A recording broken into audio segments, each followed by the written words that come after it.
Oh, in I the got left you. corner. Got you. Yeah. All right, I'm ready. Alrighty, and I'm sharing my screen. You guys see the text and stuff? Yes, it looks good. Alrighty. So chapter 4, we're in the middle-ish area of chapter 4.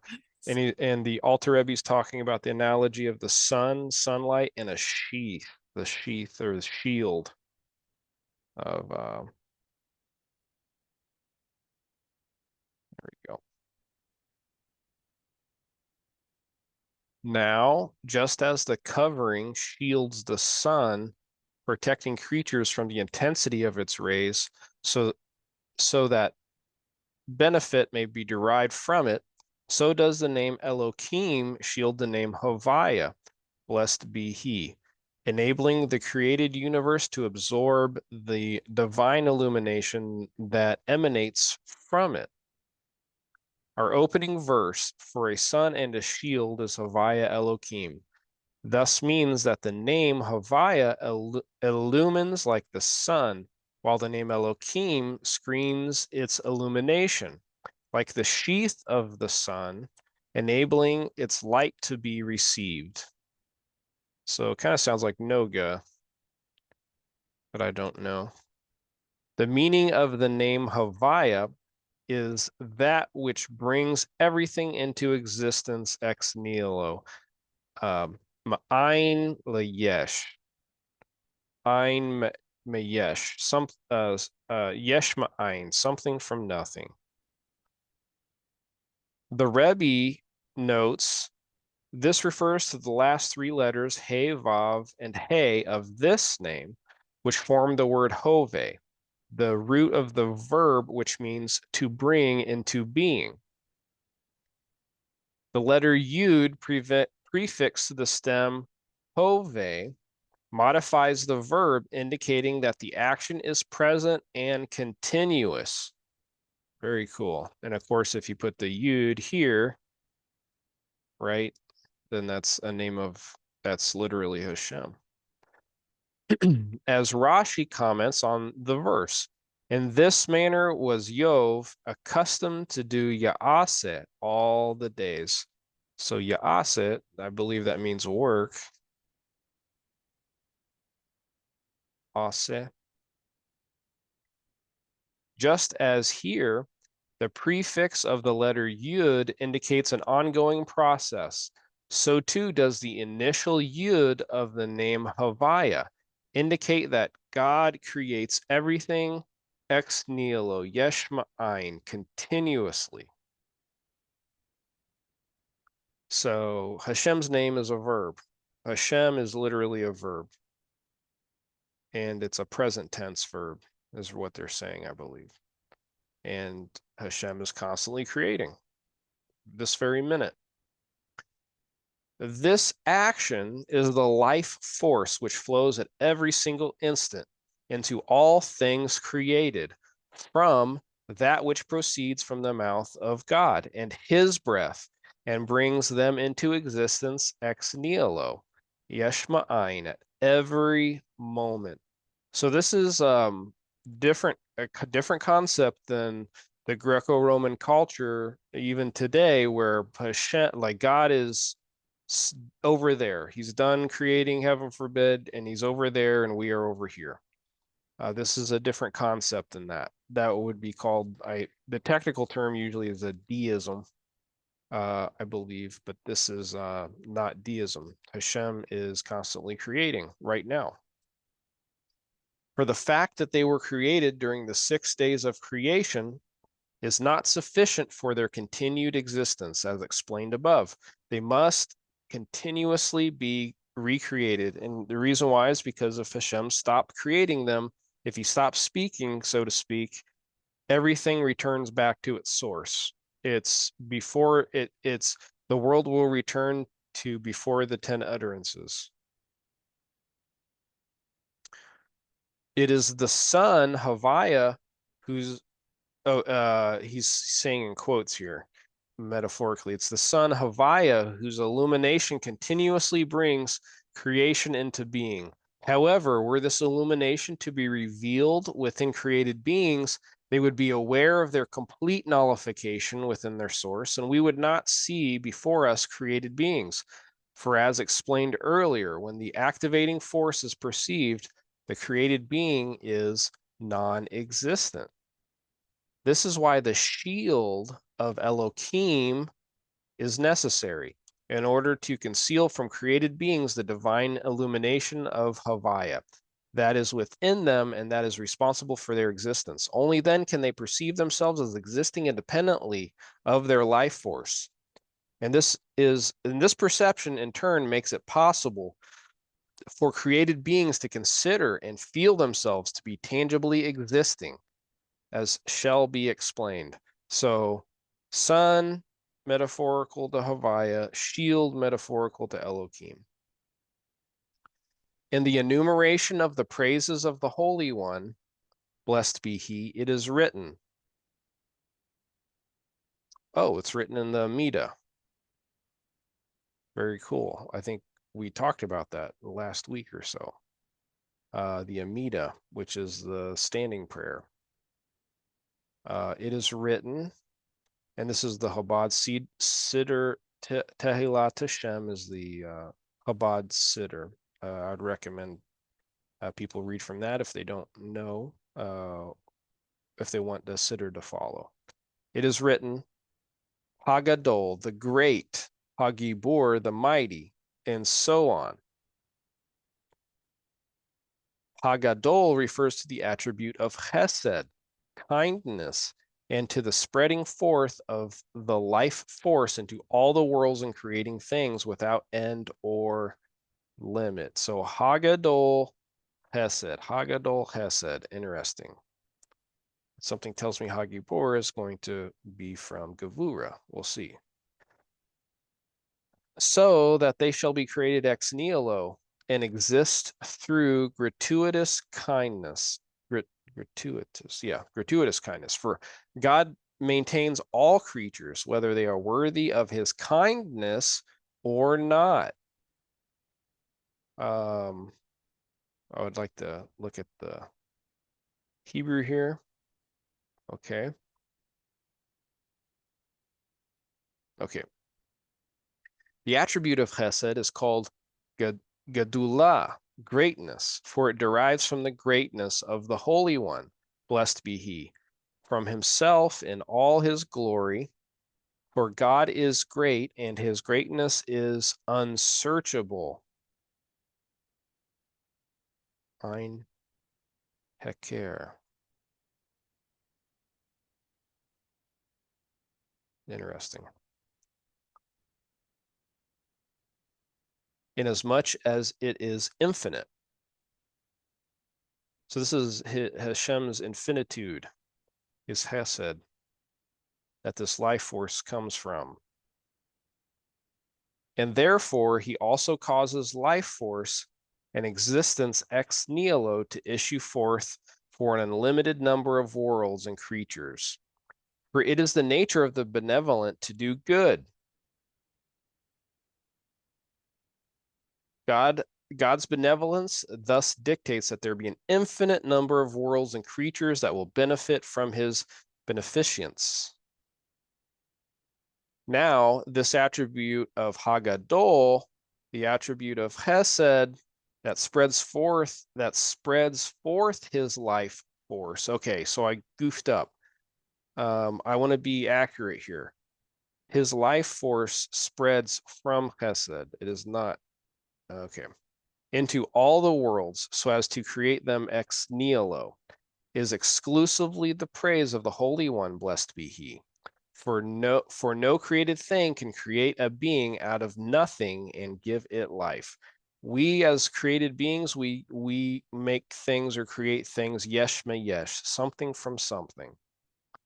I try to teach my kids that. That's a easy concept. Isn't there, James, the idea within physics that there is no you don't create atoms or you don't destroy atoms. What's here is here, and everything that's made or put together or whatever is made out of the atoms that are already here. Yes, that's law of thermodynamics, one of the laws, I believe.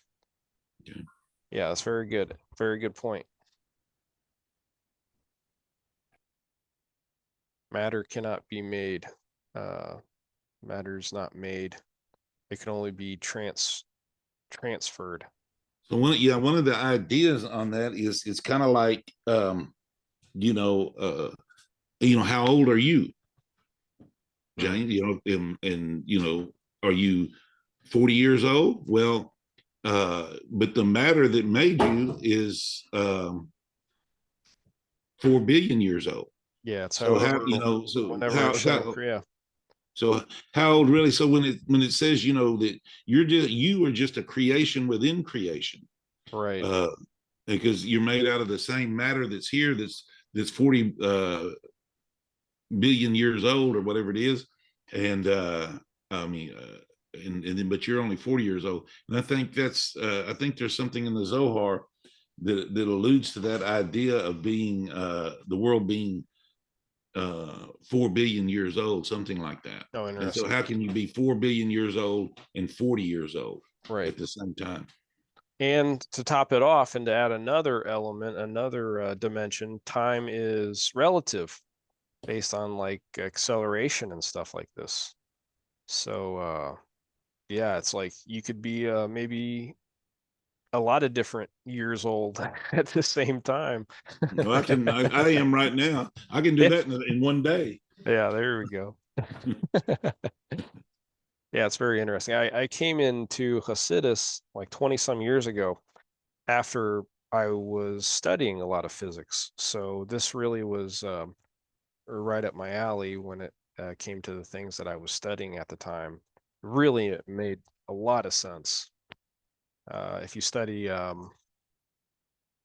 brief history of time and things like this, and then go into this, it kind of overlaps on things, and it becomes the brief history of time kind of becomes like a marshal. It becomes something that opens you up to these concepts, these deeper concepts that are in the Tanya.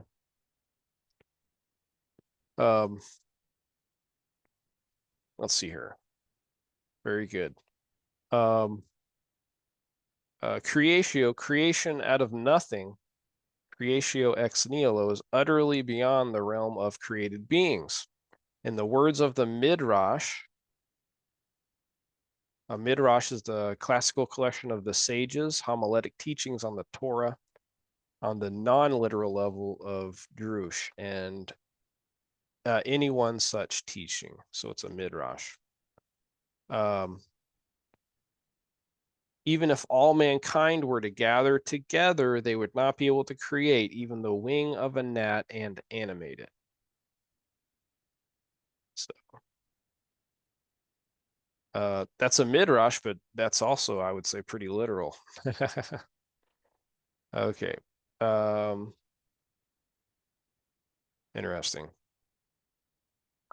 This attribute of benevolence whereby God creates ex nihilo is also beyond the cognition of all creatures and their understanding.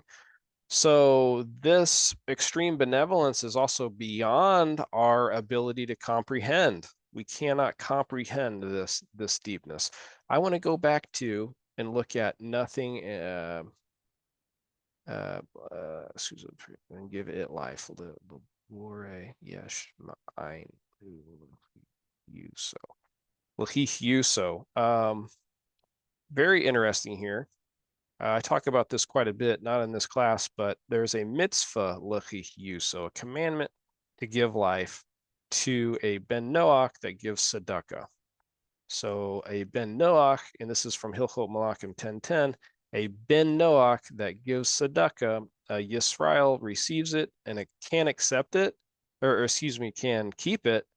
Why? Because the Yisrael has a mitzvah, a commandment to give life, a mitzvah lehihuso, same word. Very cool. I love it when my study overlaps like that. Okay, so we can't understand this depth of Hashem's chesed. For it is not within the power of the intellect of any creature, and he's going to use a word here, and I don't know if I've introduced it to you, but seichel.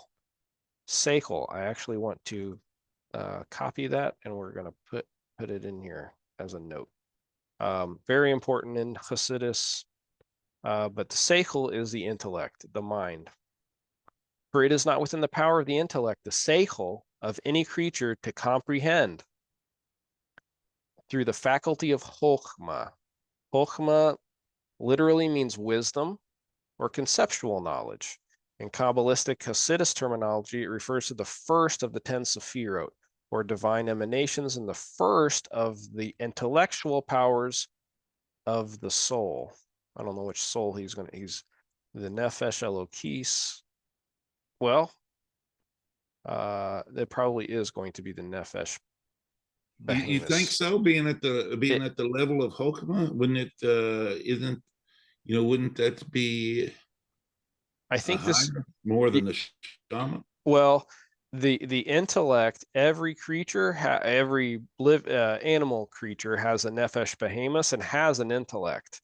It is where the intellect, however, is where the Nefesh Elokis resides. So if a Nefesh Elokis is Makif, it's a hovering above. For Jews, because they are a mitzvah, because they have a commandment, they mitzvah va'ose, they're commanded and does. Because they are commanded, they are shaykh. The Nefesh Elokis comes down into their intellect. So it's a merger, it's a binding. It grasps each other. So the human intellect does not necessarily have a Nefesh Elokis, a godly soul. But what he's saying here is that this is the highest faculty. I believe what he's talking about is of the Nefesh Behemoth, because animals have an intellect. And that is the container for the Nefesh Elokis, the godly soul. But where did he say soul? He says the word soul. Couple. I think back up a little bit. I want to see if he says no nefesh. Is it even Nature of the benevolent. where did I see soul? Did you guys see that too? Why am I missing it? I A thought little bit further up. Really?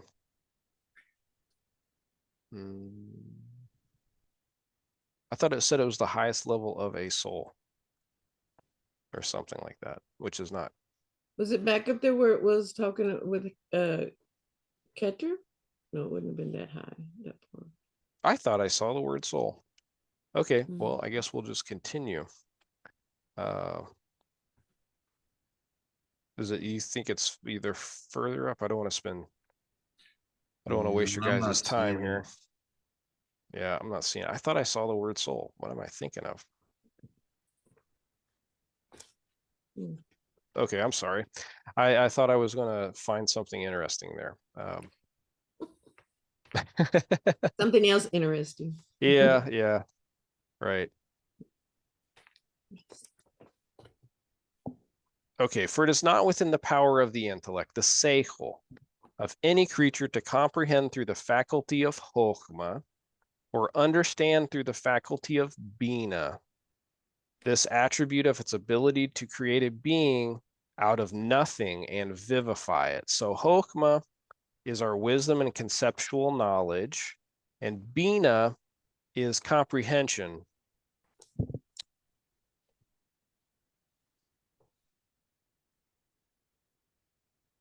For creatio ex nihilo is a matter which transcends the intellect of all creatures, in as much as it stems from the divine attribute of Gedula. Now, Hey, James. Yes, go ahead. Real quick, if you go to your mouse to the word hookma there. Yeah. In there. Oh, that's where thank you so much. Yeah. There you go. Thank you.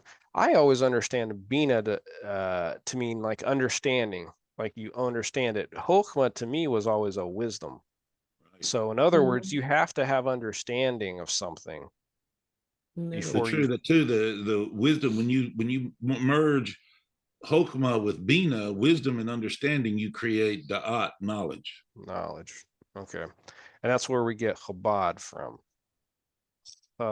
Bod and the Dalit, which is what Russell just talked about. That's the three of them, the Hokmah Bina dot. Yeah. And it's just a common concept in life. You know, when you think about it, if I don't know something, if I don't like have the schematics, I can't understand it. And if I don't have the schematics and if I don't understand it, then I can't develop the wisdom on how to use it, whatever it is. I've drawn out a bunch of little charts. I may try to Yeah. share them. It's helped me because I got to draw it out and then I get it. Right. Really. Okay. We'll see here. So the divine emanations and the first of the intellectual powers of the soul. So I do believe this is talking about the top, very highest portion of the Nefesh Behemoths, I believe. Every human being that has a seichel, has an intellect, are going to have these faculties to some extent. But it's where we will talk about later, but it's where I believe that's where the Nefesh Elokis rests.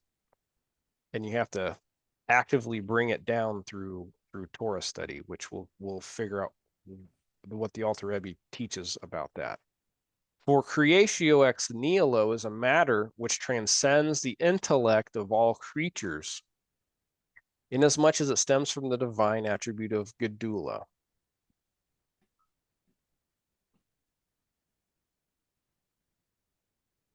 And it adds the Holy One, blessed be he.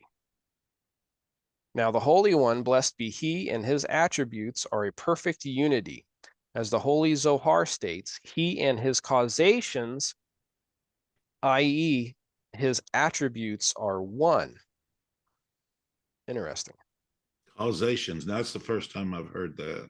Yeah, causations. He and his causations.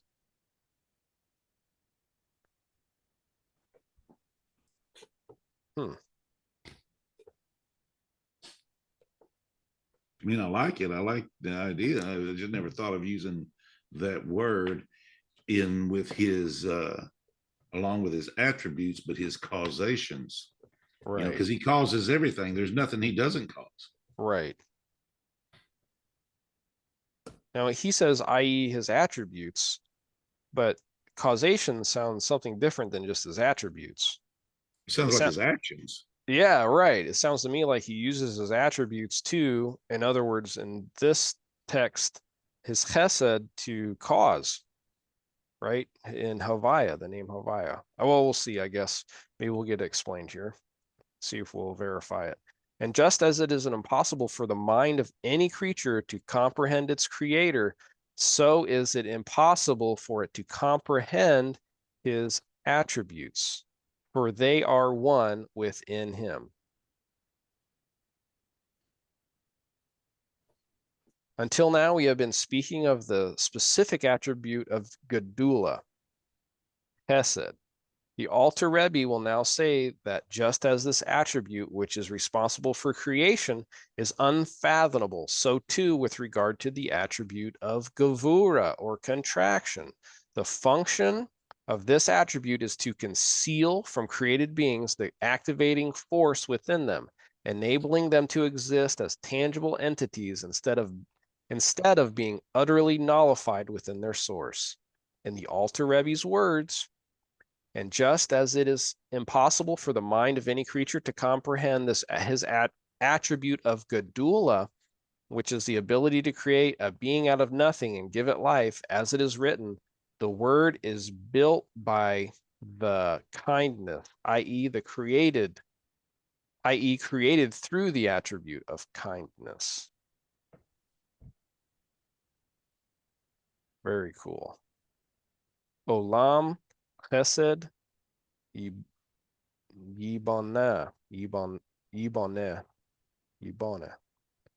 Olam Chesed Yiboneh.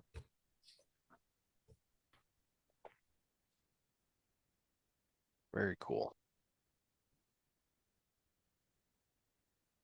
Exactly so is it impossible for it to apprehend the divine attribute of Gevura, might or restraint, which is the faculty of simsum, condensation, contraction, restraining the spreading forth of the life force from its attribute of Gedula.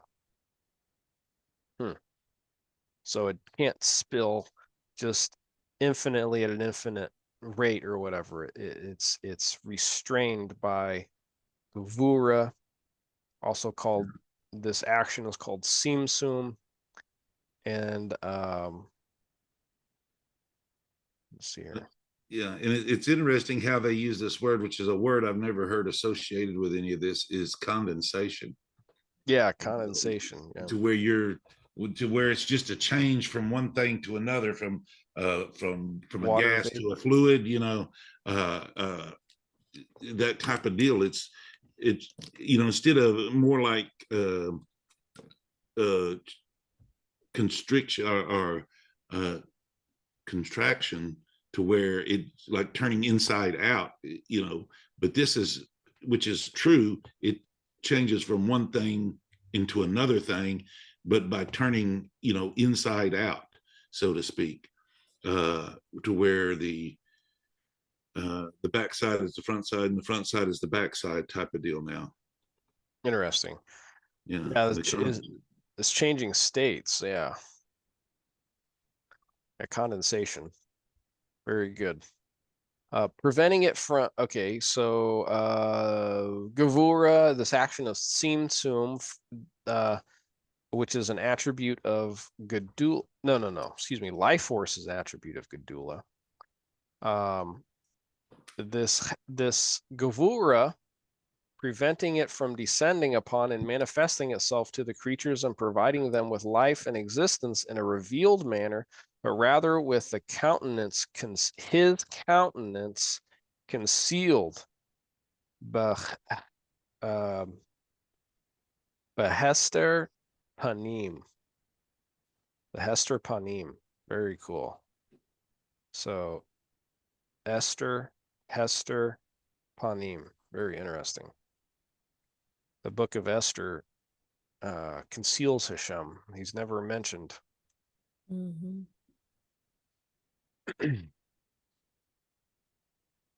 Thus, it is the attribute of Gevura and Simsum that enables the life force to be concealed from the very creature it is creating.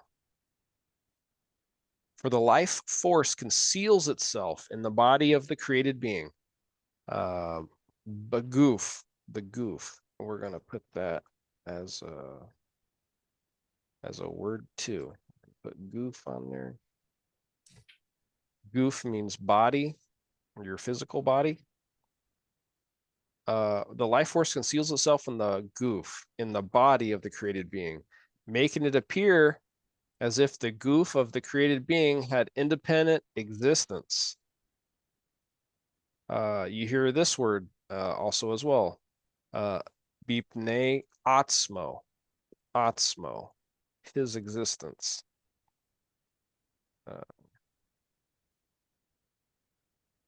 I'm almost wondering if find a lot of good words here.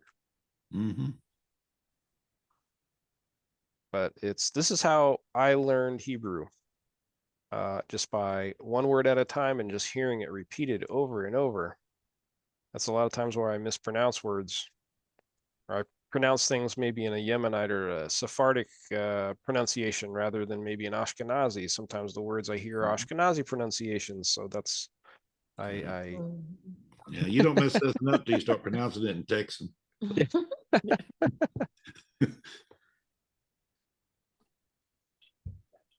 So it appears to the goof as if the created being has its own independent existence, and making it appear as though the created being was not merely an extension of the life force and the spirituality that creates it, just like the diffusion of the radiance and the light of the sun, but an independent existing entity. So this is how a lot of people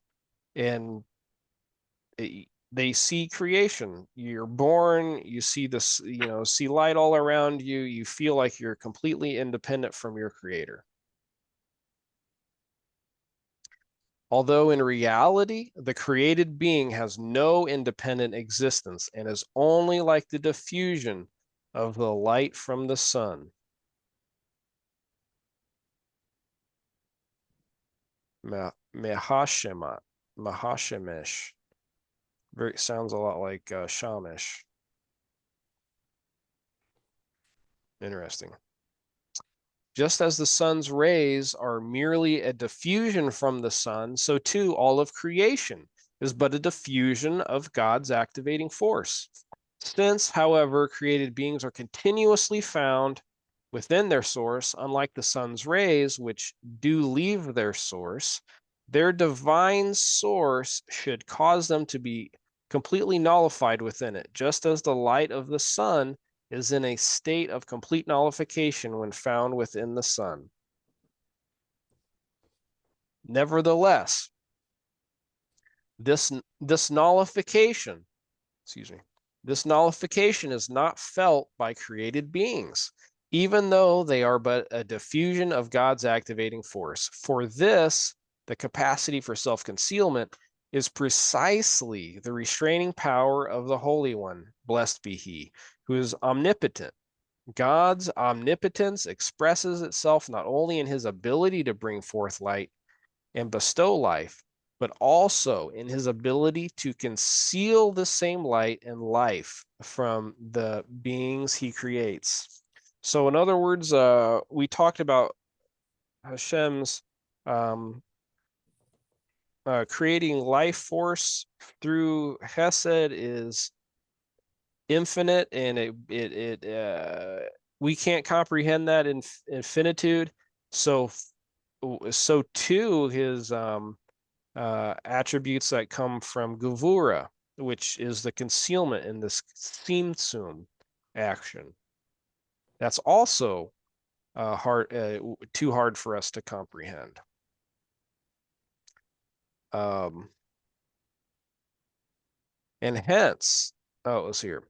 Who is the Holy One, blessed be He, who is omnipotent, and hence able to condense the life force and the spirituality which issues from the breath of His mouth, and to conceal it. The Ruach.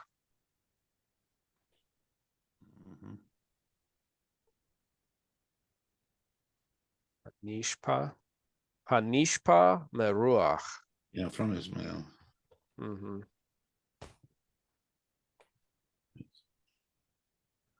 Very good. So that the body of the created being shall not become nullified out of existence. And hence, notwithstanding the fact that the created being is but a diffusion of the rays of its source, it is thus enabled to perceive itself to be an independently existing entity. It is beyond the scope of the mind of any creature to comprehend the essential nature of the tzimtzum and concealment.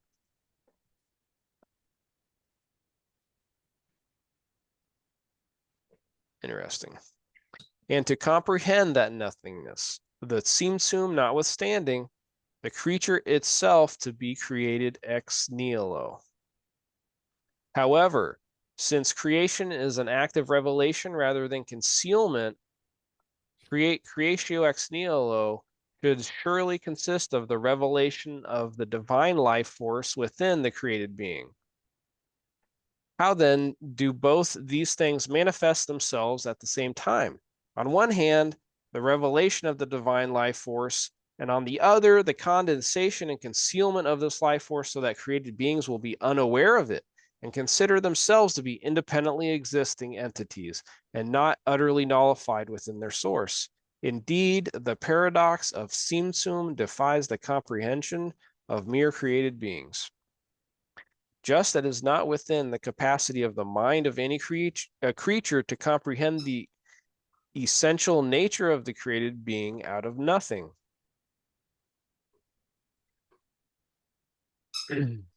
Since the capacity of Tzimtzum emanates from the divine attribute of Gevura, one might erroneously infer that it actually serves to create an independently existing entity, i.e., not only does the created being regard itself as such, but the creator views it so as well. Interesting.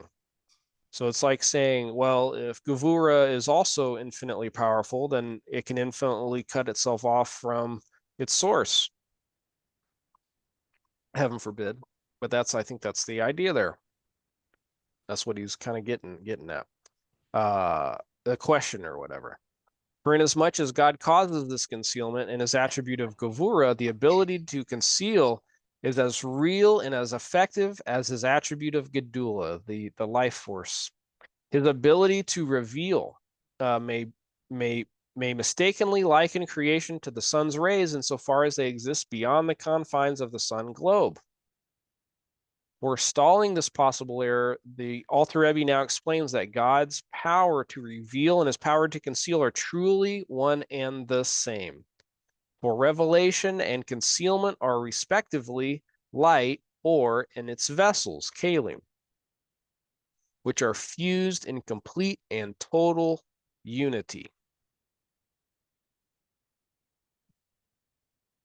Moreover, in the state in which they exist and their supernal source, they are not only united, they are one and the same.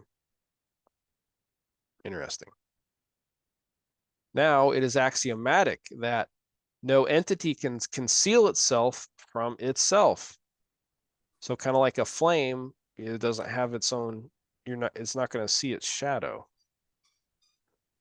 Right. But you know, that saying that Baxt would say is God concealed himself from himself in order to create something new within himself. So this is not talking about, you know, because God is not an entity, he can conceal himself from himself.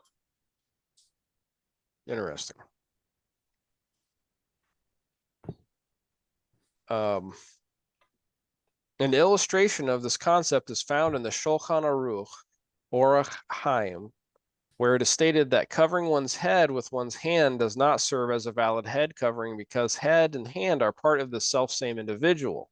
The hand cannot be said to conceal that which the head itself reveals. In other words, a kippah, your hand can't serve as a kippah. You see people coming in sometimes, like maybe they're not religious, and they do this, like if they're in shul, it's like, I don't think that helps. I was, James, I was at the deli at the kosher HEB one time when I was working down there, and there was a guy sitting there doing the same thing. He had his hand over his head, and he was saying his prayer after he ate. After he, oh, yeah, after meal, an after meal prayer. blessing. Okay, Mm-hmm. interesting. Yeah, it was just kind of cute. Yeah, yeah.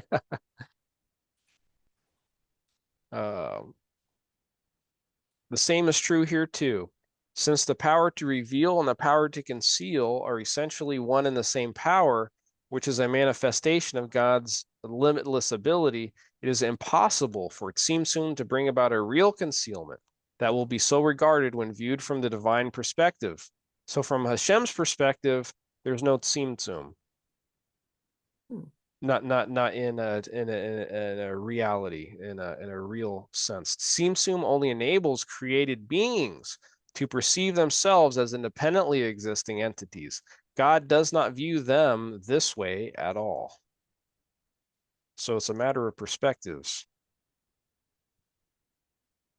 The tzimtzum and concealing of the life force is called in Kabbalistic terminology kalim, vessels, and the life force itself is called or, light, which signifies revelation.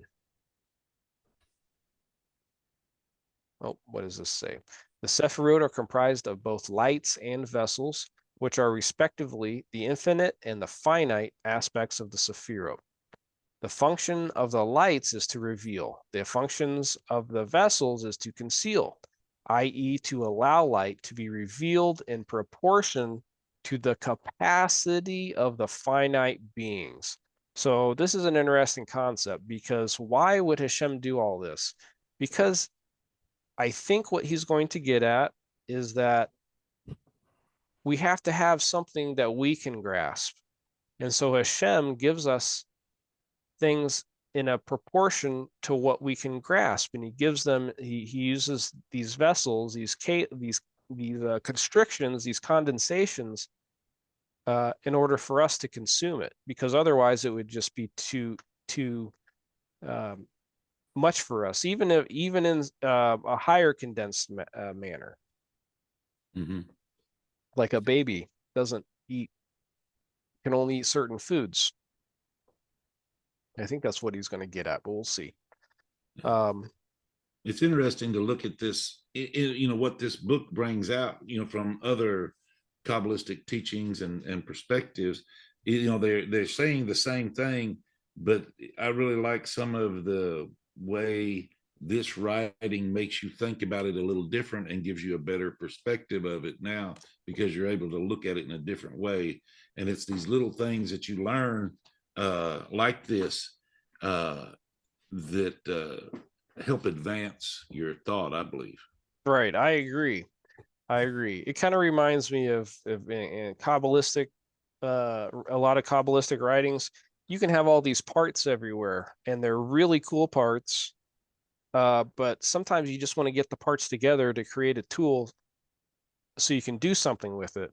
And for me, Tanya is kind of like that in a way. It's a tool, or it's like, okay, the Alter Rebbe built me a tractor, and now I can use that tractor.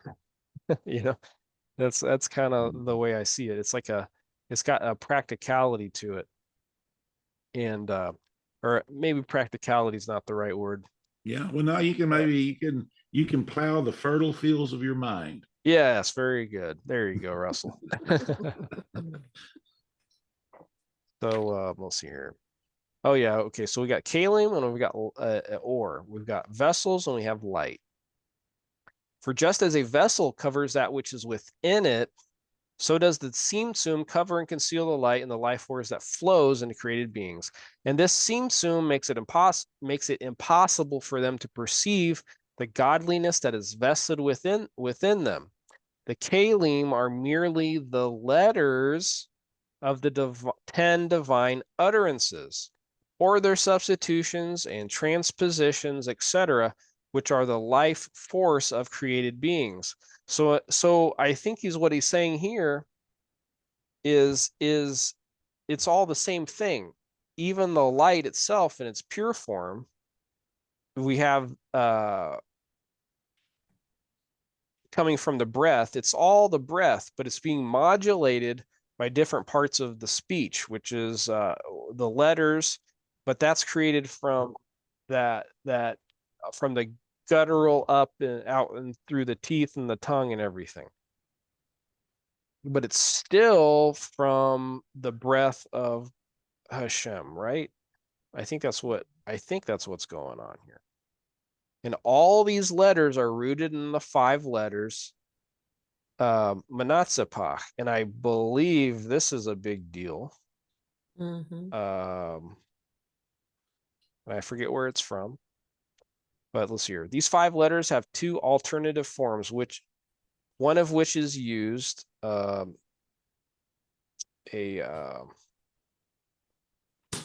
that a kaf or a kuf? I always forget. Anyways, yeah. What? It's the final. It's a no. Oh yes, right. It's the same thing. It's a kaf sofit or a Yeah. yeah. I forget if it's a kaf or a kuf. I always mispronounce it. When it terminates a word. Okay, so sometimes it's not the terminated. Since their use in this way restricts the appearance of any other further letters, it is an active limitation and hence an expression of the attribute of Gevura. I remember Mike talking about this just a couple weeks ago. It is explained in the Kabbalah that these are the source of all letters.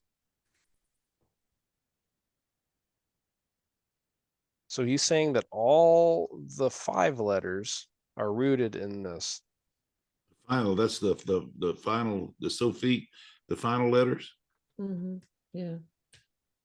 Oh, right. Very good.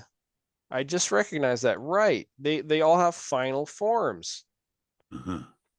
Very good, Russell. Very cool. You're right.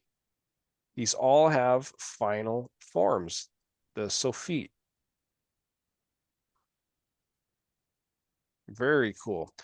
Since they represent 5 degrees of Gevura, i.e., 5 restraining forces that divide and separate the breath and voice in the 5 organs of speech, thus enabling the 22 letters to be formed.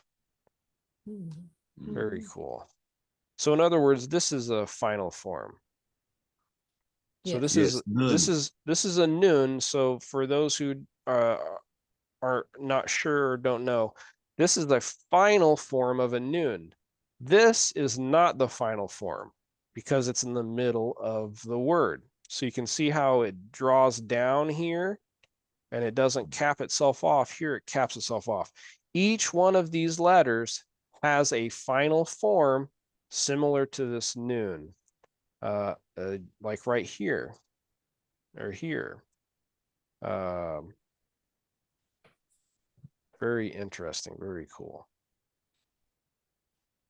And just as the 5 physical organs of speech divide sounds and letters into 5 separate categories, labial, guttural, etc., so too do the 5 spiritual levels of Gevura give rise to the 22 supernal letters. So there are 5 spiritual levels of Gevura. Interesting. I think that's the first time we've heard that here in Tanya. And that gives rise to 22 supernal letters. Very interesting. Wonder if that's associated with, you know, like the spherote within Gevura that has, you know, the 5 levels, you know, within that spherotic structure inside of that. I wonder if that's the spiritual levels that it's talking about I think, within, like Guvarot of Guvarot, or what, you know, how. yeah. It could be, or the different worlds. And you have the tip of the yud, you have the yud, and then you have the Yeah. hey, then you have the vav and the hey.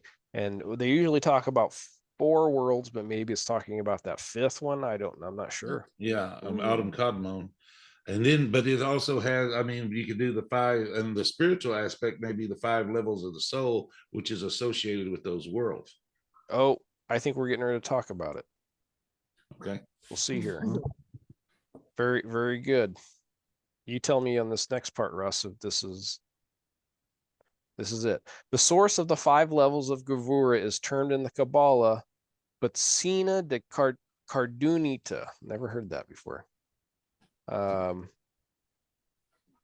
have heard it, and Butsina de Cardunita. That is not original Hebrew. I'm going to say that, yeah, it is either Aramaic or it might even be something a little later. The cardinals, cardinalities. We'll see here. Oh, well, it says here, which is Aramaic, which is Aramaic for literally light from darkness. Oh, okay. Here we go. The darkness being a level of concealment that transcends the light. Okay, this just blew my mind. Okay. The source of the 5 levels of Gevura. It's Aramaic for literally light from darkness. The darkness being a level of concealment that transcends light. The concealment of the light is the supernal limiting force which determines the quantity and quality of light and energy in each world. Okay, that makes sense. Sephira and being thereby impose all the limitations and differentiations inherent in creation. Oh, okay. I thought they were saying something else. Okay. Okay, now you tell me, Russ, if this is it. This is the supernal Gevura of Atik Yomin. The spiritual, no, go I'm ahead. sorry. Go ahead. The spiritual level of Keter that transcends all worlds, including Atzilus. Well, that's talking about the spherote within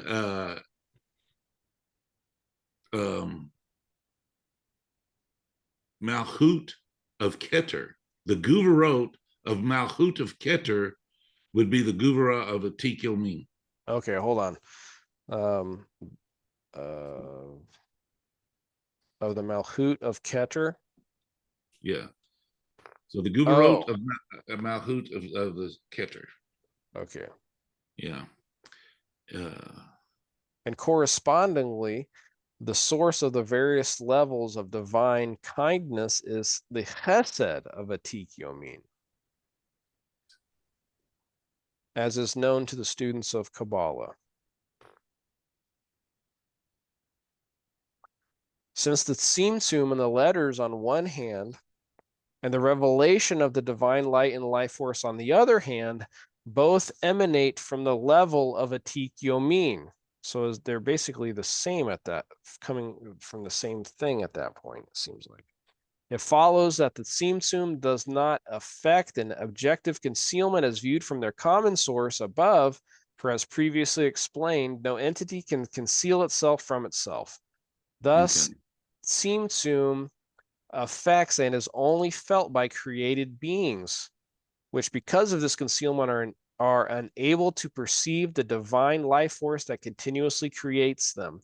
This is necessary in order for them to think of themselves as independently existing, a state which must be felt by them if they are to tangibly exist.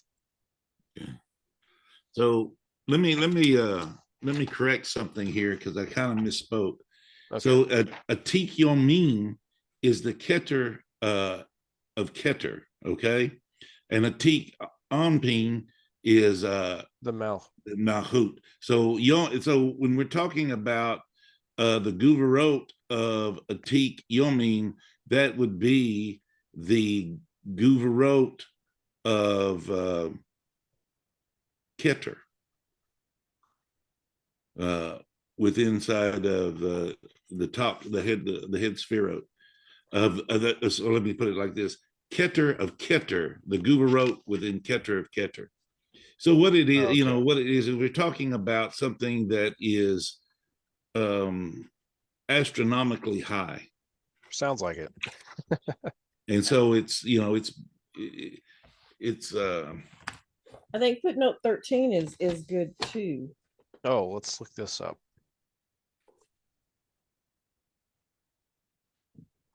This concealment of the light is the supernal limiting force which determines the quantity and quality of light and energy in each world, Sephira and being, thereby imposing all the limitations and differentiations inherent in creation.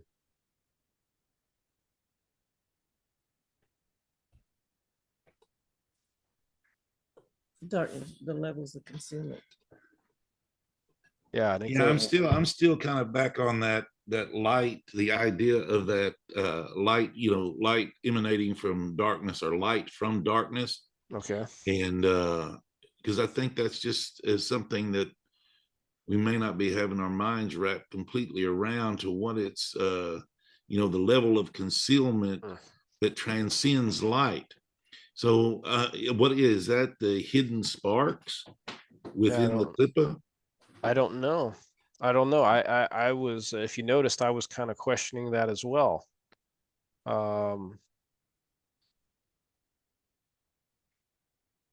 That's an interesting point that I think deserves a little bit further study to really understand what they're talking about here. And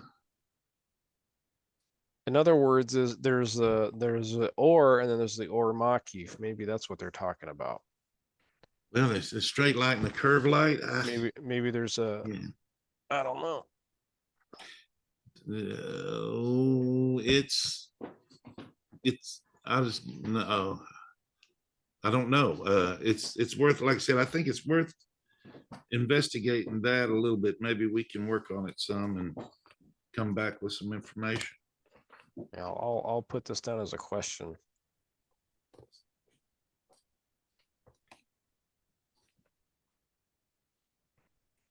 Because light from darkness, other than extracting the holy sparks from the Klippa, if that, is that what it's talking about? And then we can plug that dynamic within what all it's talking about here. I don't think you can have Kalipa that high. Well, what did they?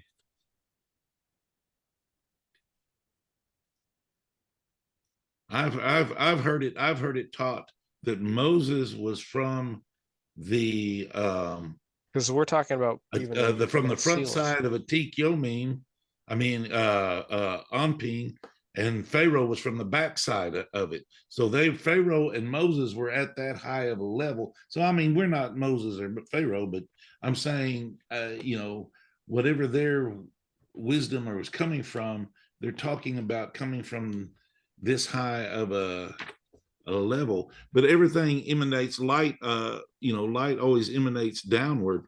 So I think what it may be talking about is that light that's emanating from this source.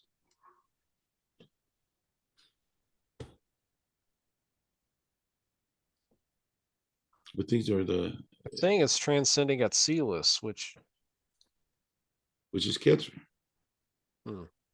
Yeah, but I'm just saying that there's not Kalipa beyond that's in Atzilus or beyond. Oh, that's what I thought, right? Yeah. But everything has a backside, so I don't know what I don't know the. Like I said, that's an interesting question, and I'm glad this is bringing out these kind of questions, because this is where really learning comes from, is solving problems. Mm-hmm.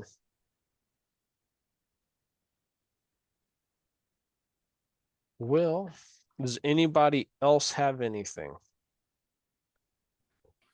We wrapped up chapter 4 today, so that was really cool, and just right in time, I think.